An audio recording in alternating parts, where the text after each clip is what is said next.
Bem-vindo ao estudo do Vem Segue do dia 10 de junho. Se inscreva no canal Escola Dominical Brasil. Esse mesmo conteúdo você vai ouvir na Rádio Sud, a sintonia que eleva, no horário meio-dia e 9 horas da noite. Hoje eu vou compartilhar com vocês Alma capítulo 11. O que está acontecendo aqui é que Amaleque, ele discute ali, né, tem uma discussão com Ziziron.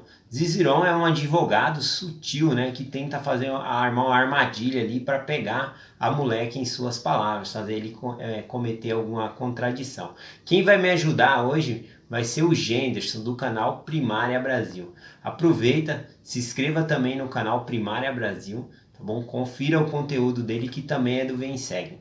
E em breve eu acredito que o conteúdo dele também vai estar passando aqui na Rádio Sud. Bom, muito obrigado pelo convite, meu amigo Vanderlei, do canal Escola Dominical Brasil. Agradeço aí pelas suas palavras, né, por acompanhar o nosso conteúdo aqui da Primária Brasil, do canal Primária Brasil. É bom ter essa união quando nós falamos em compartilhar o Evangelho, né? Obrigado por esse convite em fazer com você essa discussão que Ziziron teve com Amaleque, né, a respeito de Deus, de Jesus Cristo. Acredito que é uma dinâmica bem legal para as pessoas poderem estar conhecendo um pouco mais da história do livro de Mórmon, né? Então nós vamos falar sobre o capítulo 12, né, que é a designação dessa semana, Alma do 8 ao 12.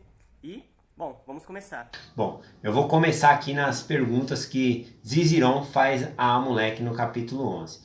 E ele começa dizendo assim: responderá às perguntas que eu te fizer? Sim, se for segundo o Espírito do Senhor que está em mim, porque nada direi que seja contrário ao Espírito do Senhor. Eis aqui 6 outis de prata, e todos te darei, se negares a existência de um ser supremo. Ó tu, filho do inferno, por que me tentas? Ignoras tu que os justos não cedem às tais tentações? Acreditais que não há Deus? Digo-te, não. Tu sabes que existe um Deus, amas, porém, mais o lucro do que a ele.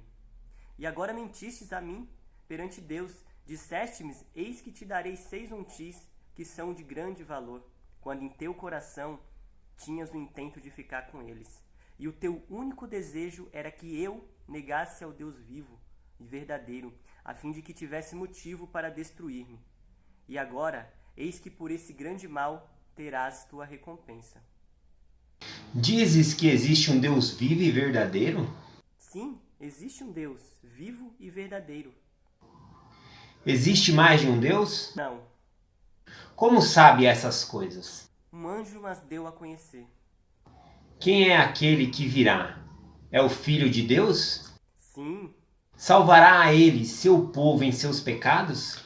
digo-te que ele não salvará, porque lhe é impossível negar sua palavra. Lembrai-vos dessas palavras, dessas coisas, porque ele disse que existe um só Deus.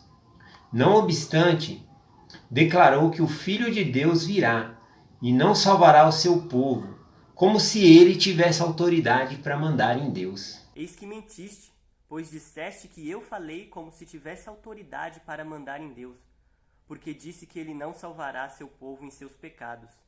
E torno a dizer-te que ele não pode salvá-los em seus pecados, porque eu não posso negar a sua palavra.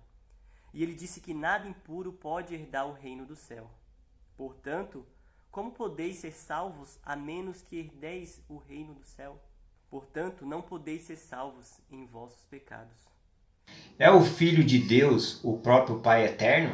Sim, ele é o próprio Pai eterno, do céu e da terra e de todas as coisas que neles existem. Ele é o começo e o meio, o primeiro e o último. E virá ao mundo para redimir seu povo, e tomará sobre si as transgressões daqueles que acreditam em seu nome. E estes são os que terão vida eterna, e para ninguém mais haverá salvação. Portanto, os iníquos permanecerão como se não tivesse havido redenção, sendo apenas desatadas as ligaduras da morte, pois eis que dia virá em que todos se levantarão da morte e apresentar-se-ão para Deus e serão julgados segundo as suas obras. Ora, existe uma morte que é chamada morte física, e a morte de Cristo desatará as ligaduras dessa morte física, para que todos se levantem dessa morte física. O espírito e o corpo serão novamente reunidos em sua perfeita forma. Os membros e juntas serão restaurados à sua devida estrutura, tal como nos achamos neste momento, e seremos levados a apresentar-se perante Deus, sabendo o que sabemos agora, e tendo uma viva lembrança de toda a nossa culpa. Ora, esta restauração acontecerá com todos, tanto velhos como jovens, tanto escravos como livres, tanto homens como mulheres, tanto iníquos como justos. E não se perderá um único cabelo de sua cabeça, mas tudo será restaurado à sua perfeita estrutura, como se encontra agora, ou seja, no corpo. E todos serão levados perante o tribunal de Cristo, o Filho e Deus, o Pai e o Espírito Santo, que são um eterno Deus, para serem julgados segundo as suas obras, sejam elas boas ou más.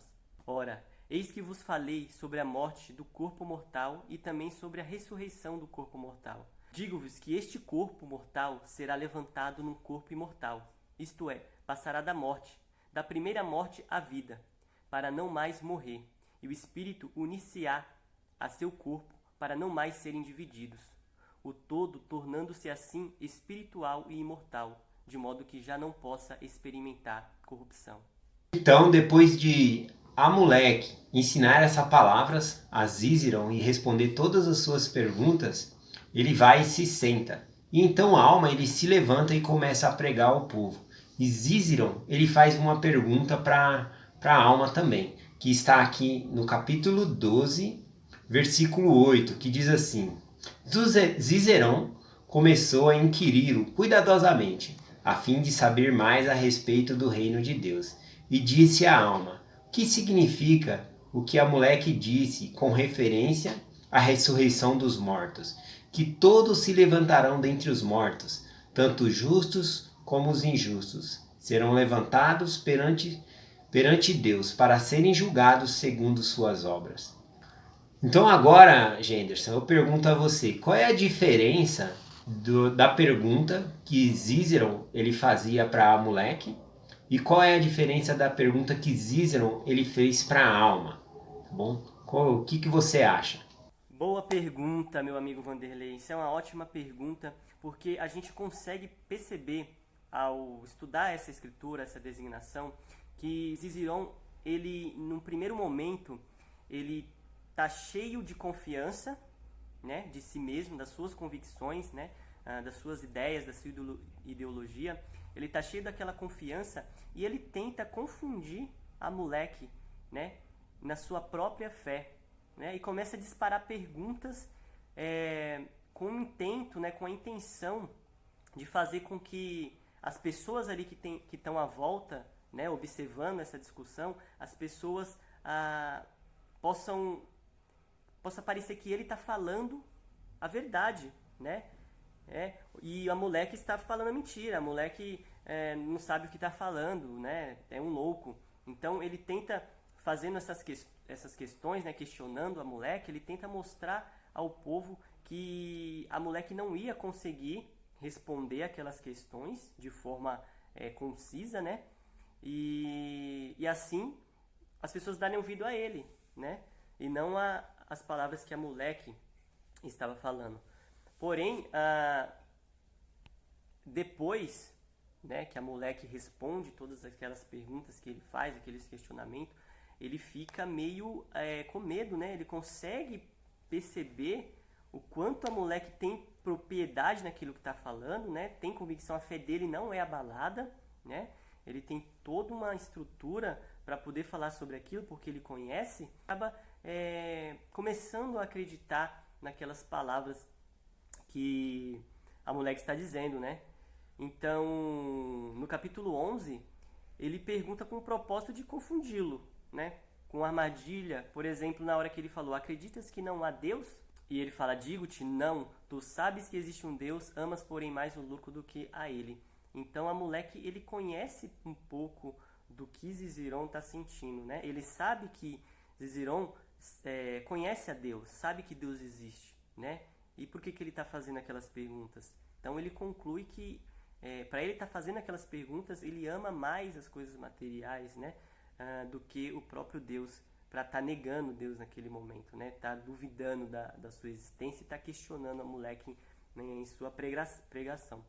E aí no capítulo 12, ele já pergunta querendo aprender mais sobre aquilo que ele está falando. Ele percebe o poder que Deus tem, né, através das palavras de Amaleque, e ele começa a querer saber um pouco mais, a aprender um pouco mais daquilo, né, um pouco mais da palavra de Deus, através de Amaleque. Então, essas foram as conclusões que eu tirei, né? Eu não digo que elas são as conclusões certas ou erradas, né?